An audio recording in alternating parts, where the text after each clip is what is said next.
Hi, welcome back. In this two-part video, I'm going to talk about one of the most fundamental tools in programming, the loops. Generally, loops are used to repeat a set of instructions. Python supports two types of loops, the for loop and the while loop. Let's talk about the for loop in this video, and we'll get to the while loop in the next video. The for loop is used to iterate over a sequence. To understand what it does, let's assume that we have two defined variables in a program. One called map, which is a list that includes 3 items. The other one is called word and is a string of 9 characters. The syntax of for loop in Python is like this. We type for and we specify a variable for the loop. Then we type in and the name of the sequence we want to iterate over. And of course a double point. After that, we give in one tab space and specify what should happen in the loop body. What will happen in this example is that statements 1 and 2 will be done 3 times because map has 3 items in it. In the first iteration, the variable x is going to be equal to the first item in the list, which is 1. In the second one, x is the second item, and in the third one, the third item, and so on. Since strings are sequences of characters, we can also iterate over strings with for. In this code, for example, the statements 3 and 4 will happen 9 times, and in each iteration, the variable I is going to be equal to the corresponding character in algorithmy. So in the first iteration, I is A, in the second one, L, in the third one, G, and so forth. There is also a native function in Python that is used a lot with the for loop, and that is the range function.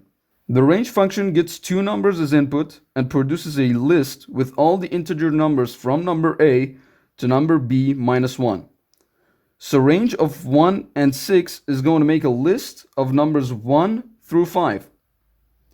So if we type in for x in range of 1 and 6, the statements of that for loop are going to be repeated 5 times, and in each iteration, x is going to be the corresponding number of the iteration. Now let's head over to PyCharm and see how the for loop works in live code. Alright, so I'm back in PyCharm, and first off, let's experiment a little with the for loop. For that, I'm going to make a variable, call it map, and that map is going to be a list, okay? Because we want to have some iterable. Okay, let's say, I don't know, let's put something into it. Let's have a character, say x, or xz for that matter, I don't know, x.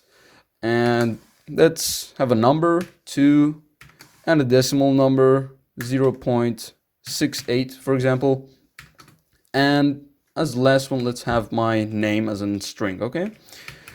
Algorithmy. Okay. Did I type that right? All right.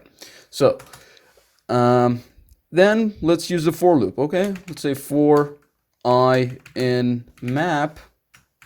We said that whatever comes in here is going to happen 1, 2, 3, 4 times, and in each time I is going to be the corresponding element of that list. Okay, so let's see that in action. Let's say print I, just that easy, just to see how it works. Give it a run, and as you can see, the first time I was x, and the second time I was 2, and the third time I was 0.68, and the last time I was algorithmy. So that's how the for loop works. Let's have a string instead of that. Let's say, okay, we can say that whole thing is a string, but I don't like it. Let's have a real string in here. And let's say, I don't know, something in that. Let's say Python, okay? And now let's print I for I in map. Okay, so in the first time, I should be P, and then Y, and then T, and so on. See what happens. All right, as you can see, it just typed in Python letter after letter each line. Okay, so nothing that we haven't expected. Okay, and we also had the range function. We also talked about the range function, right? We said range of 1 and 255, for example, is going to be the numbers from, is going to be a list actually with the numbers of 1 through 254. So the last one minus 1. Okay, let's see that in action. Let's see that in a for loop. We say for x in range 1 and 255, for example. Let's just go ahead and print in. Let's print something. Do we want to print x? So x is going to be the number. Yeah, let's print x in the beginning. Okay, as you can see, x in the last time was 254 and all the way up. You see, it was 1. Let's say we want to print, for example, hello world 255 times. Okay, we say hello world. And because we want to have it 255 times, we actually have to add one here. Because as you can see, for the last number in a range function, that process is not going to be done. So let's give it a run. And as you can see, we have a lot of hello worlds in here. And if you actually have the time to count all of them, it's going to be 255 times. So that's how the for loop works. But next up, let's actually do something fun with it. Okay, let's type an algorithm which gets a list, okay, and then goes through this list to find a certain element. And if that certain element is found, it's going to say found, and if it's not found, it's going to say just not found. So let's first off make a data element, a list, okay, and let's just put something in it. Let's say 55, 256, 458, I don't know, 2, 1, 7, 4, 6. I'm just typing in stuff. I don't even know what I'm doing. Okay, but now I have a database. Okay, let's say that's my data. And now I want to go through that data. Okay, but let's, before that, make another variable, call it answer. Okay, and in that answer, I'm going to store false. Okay, it's a Boolean thing, and I'm going to store false in it. Okay, we say for I in data.